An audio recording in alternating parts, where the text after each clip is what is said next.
बेनी माधव सिंह गौरीपुर गांव के जमींदार और नंबरदार थे। उनके पिता में किसी समय बड़े धन धान्य संपन्न थे। गांव का पक्का तालाब और मंदिर जिनकी अब मरम्मत भी मुश्किल थी उन्हीं के कीर्ति स्तंभ थे। कहते हैं इस दरवाजे पर हाथी झूमता था। अब उसकी जगह एक बूढ़ी भैंस थी जिसके शरीर में अस्थिपंजर के सिवा और कुछ शेष ना रहा था, पर दूध शायद बहुत देती थी क्योंकि एक न एक आदमी हांडी इसके इसके सिर पर लिए सवार रहता था। बेनी माधव सिंह अपनी आधी से अधिक संपत्ति वकीलों की भेंट कर चुके थे। उनके वर्तमान आय 1000 रुपये वार्षिक से अधिक न थी। ठाकुर साहब के दो बड़े बेटे थे। बड़े का नाम श्री कंठ सिंह था। उसने बहुत दिनों के परिश्रम और उद्योग के बाद बीए की डिग्री प्राप्त की थी। अब एक दफ्तर में नौकर था।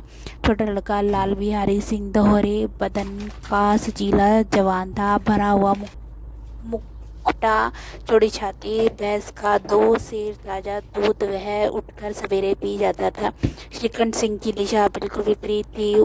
इन नेत्र प्रिय गुणों को उन्होंने बीए इन्हीं 2 अक्षरों पर न्यौछावर कर दिया था। इसी के वैदिक ग्रंथों पर उनका विशेष प्रेम था। आयुर्वेद पर उनका अधिक विश्वास था। शाम सवेरे उनके कमरे में प्राय खरल की सुरीली कण मधुर ध्वनि सुनाई दिया करती थी। लाहौर के, कलकत्ते के वैद्यों से बड़ी लिखा पड़ी रहती थी। श्रीकंठ इस अंग्रेजी डिग्री के अधिपति होने पर भी अंग्रेजी सामाजिक प्रथाओं के विशेष प्रेमी न थे, बल्कि वह बहुधा बड़े जोर से उसकी निंदा और तिरस्कार किया करते थे। इसी के गांव में उनका बड़ा सम्मान था। दशहरे के दिनों में वह बड़े उत्साह से रामलीला में सम्मिलित होते और स्वयं किसी न किसी पात्र का पाठ लेते थे। गौरीपुर में रामलीला के वही जन्मदाता थे। प्राचीन हिंदू सभ्यता का गुणगान उनकी धार्मिकता का प्रधान अंग था। सम्मिलित कुटुंब के तो वह एकमात्र उपासक थे। आजकल स्त्रियों के कुटुंब में मिलजुल कर रहने की जो अरुचि होती है उसे वह जाति और देश दोनों के लिए हानिकारक समझते थे।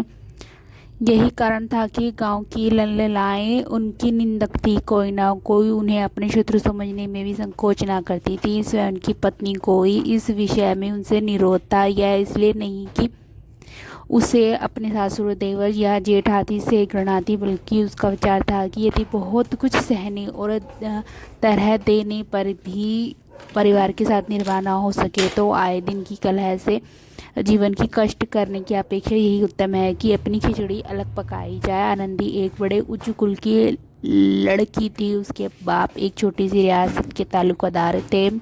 विशाल भवन, एक हाथी, 3 कुत्ते, बाज बहरी शिखर, झाड़ फानूस, आनानीरी मजिस्ट्रेट और ऋण जो एक प्रतिष्ठित तालुकादार के भोग्य पदार्थ हैं, ये सभी यहाँ विद्यमान थे। नाम था भूप सिंह। बड़े उदारचित और प्रतिभाशाली पुरुष थे, पर दुर्भाग्य से एक लड़का एक भी न था। 7 लड़कियां हुई और वह वियोग से सबकी सब जीवित रही। पहली उमंग में तो उन्हें 3 ब्याह दिल खोल कर किए, पर 15-20 हजार रुपये का कर्ज सिर पर हो गया तो आँख खुली, हाथ सिमटा लिए। आनंदी चौथी लड़की थी। वह अपनी सब बहनों से अधिक रूपवती और गुणवती थी। इसे ठाकुर भूप सिंह उससे बहुत प्यार करते थे। सुंदर संतान को कदाचित उसके माता पिता भी अधिक चाहते हैं। ठाकुर साहब बड़े धर्म संकट में थे। उसका विवाह कहाँ करें। न तो यही चाहते थे कि ऋण का बोझ बढ़े और न यही स्वीकार में था कि उसे अपने को भाग्यहीन समझना पड़े। एक दिन श्रीकंठ उसके पास किसी चंदे का रुपया मांगने आए। शायद नागरी पंचार का चंदा था। भूप सिंह उसके स्वभाव पर रिझ गए और धूमधाम से श्रीकंठ सिंह का आनंदी के साथ ब्याह हो गया। आनंदी अपने नए घर में आई तो यहाँ का रंग ढंग कुछ और ही था, जिससे टिमटाम से उसे बचपन में आदत पड़ी हुई थी। वह यहाँ नाममात्र को भी नहीं था। हाथी घोड़े का तो कहना ही क्या, कोई सजी हुई सुंदर पहली नाक थी। अब रेशमी स्लीपर साथ लाई थी। पर यहाँ बाग कहाँ, मकान में खिड़कियाँ तक नहीं थी, न ज़मीन पर फर्श, दीवारें पर तस्वीरें। यह एक सीधा साधा देहाती गृहस्थ का मकान था, किंतु आनंदी ने थोड़े ही दिनों में अपने को इस नई अवस्था के अनुकूल बना लिया, मानो उसने विलास के सामान कभी देखे ही ना थे। एक दिन दोपहर के समय लाल बिहारी सिंह 2 चूड़ियाँ लिए हुए आया और बावज से बोला, जल्दी से पका दो, मुझे भूख लगी है। आनंदी भोजन बनाकर इसकी राह देख रही थी। अब वह नया व्यंजन बनाने बैठी। हांडी में देखा तो घी पाव भर से अधिक ना था। बड़े घर की बेटी किफ़ायत क्या जाने, उसने सब घी मांस में डाल दिया। बिहारी खाने बैठा तो दाल में घी ना था। बोला, दाल में घी क्यों नहीं छोड़ा? आनंदी ने कहा, घी सब मांस में पड़ा है। लाल बिहारी जोर से बोला, अभी परसों ही घी आया, इतना जल्दी उठ गया? आनंदी ने उत्तर दिया, आज तो कुल पाव भर रहा होगा, वह सब मैंने मांस में डाल दिया। जिस तरह सूखी लकड़ी जल्दी से जल उठती है, उसी तरह शुदा से बावला मनुष्य जरा जरा सी बात पर तिनक जाता है। लाल बिहारी को आवाज़ की यह ठिठाई बहुत बुरी मालूम हुई। तिनक कर बोला, मैके में तो चाहे घी की नदियाँ बहती हों, स्त्री गले सह सकती है, मार भी सह सकती है, बस तो कुछ भी नहीं सहना चाहिए, my personal opinion.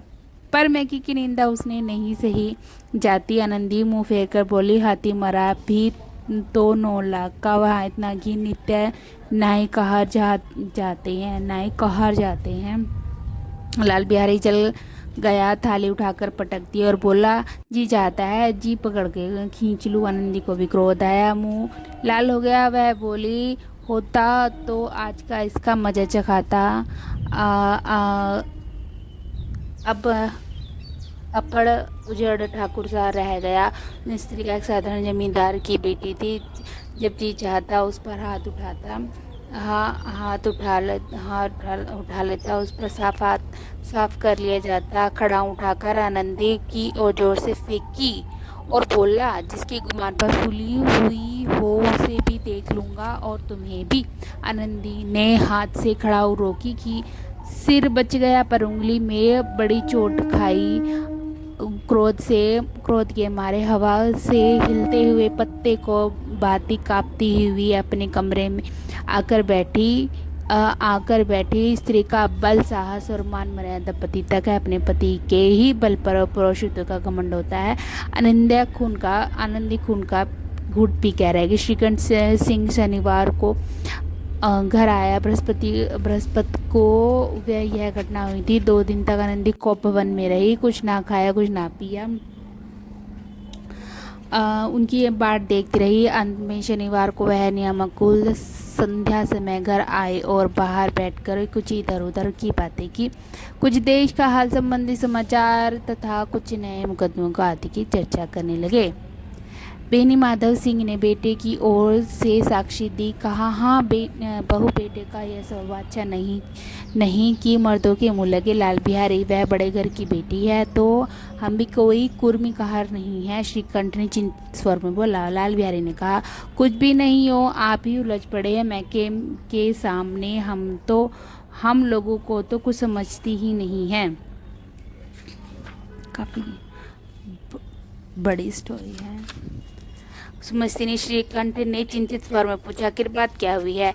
Lal Bihari ने कहा, कुछ नहीं, यूं ही आपस में उलझ पड़े मैके के सामने, हमें तो कुछ समझती ही नहीं है। आनंदी, परसों तुम्हें लाडले भाई ने मुझसे मांस पकाने को कहा। घी हांडी में पाव भर से अधिक न था, वह मैंने सब मांस में डाल। जब खाने बैठा तो कहने लगा, दाल भर में अधिक न था, पर सब मैंने मांस में डाल दिया खाने।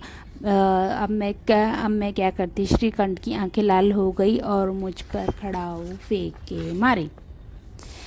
बेनी माधव सिंह घबरा उठे और बोले, श्रीकंठ, इसलिए कि मुझे भी कोई अपनी मान प्रतिष्ठा का कुछ विचार है। आपके घर में अब न्याय और हट का प्रकोप हो रहा है कि बड़ों का आदर सम्मान करना चाहिए, उनके सिर चढ़ते हैं।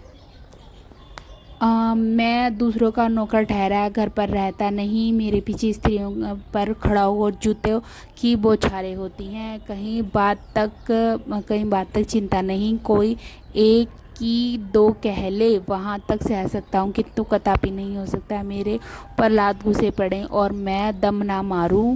बेनी माधव कुछ जवाब ना दे सके। श्रीकंठ सहदेव उनका आदर करते थे।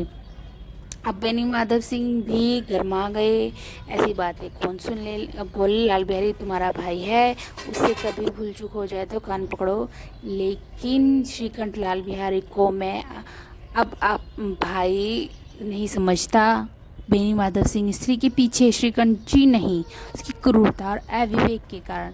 दोनों कुछ दूर चुप रहे। ठाकुर साहब लड़के का क्रोध शांत करना चाहते थे, लेकिन यह स्वीकार करना चाहते थे कि लाल बिहारी ने कोई अनुचित काम किया है। इसी बीच में गांव के कई सज्जन हुक्के चिलम के बहाने वहां आ बैठे। कई स्त्रियों ने जब यह सुना कि श्रीकंठ पत्नी के पीछे पिता से लड़ने को तैयार है तो बड़ा हर्ष हुआ। दोनों पक्षों के मधुर वाणी सुनने के लिए उनकी आत्माएं तिलमिलाने लगी।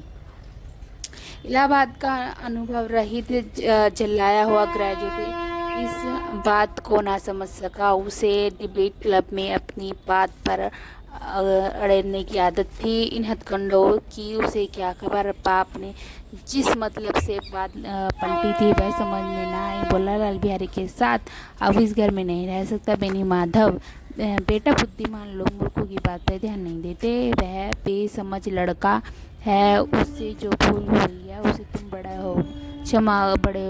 होकर क्षमा कर दो। श्रीकंठ उसकी इस दुष्टता को मैं कदापि नहीं सह सकता। या तो वह घर में रहेगा या तो मैं। आपको यह अधिक प्यारा है तो मुझे विदा कीजिए और मैं भार आप संभाल लूँगा।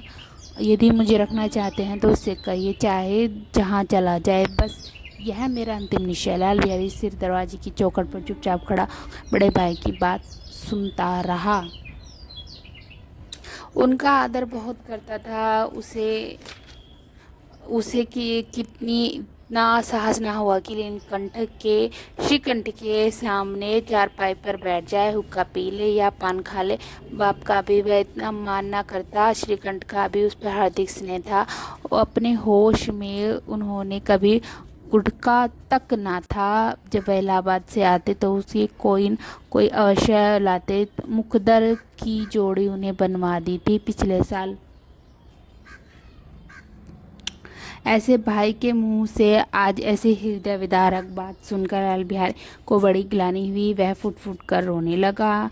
इससे उसने संदेह अपने किए पर पछता रहा था। भाई क्या इसे एक दिन पहले उसकी छाती धड़कती रही कि देखूं भैया क्या कहते हैं, मैं उनके सम्मुख कैसे जाऊंगा, उनसे कैसे बोलूँगा, मेरी आंखें उनके सामने कैसे उठेंगी। उसे समझाता कि भैया मुझे बुलाकर समझा देंगे। इस आशय के विपरीत आज उन्हें निर्दयता की मूर्ति बने हुए पाया। वह मूर्ख था, परंतु उसका मन कहता था भैया मेरे साथ अन्याय कर रहे हैं। यदि श्रीकंठ उसे अकेले बुला ले तो दो चार कह लेते, दो चमाचे लगा लेते। लाल बिहारी है ना सह सका और वह रोता हुआ घर आया।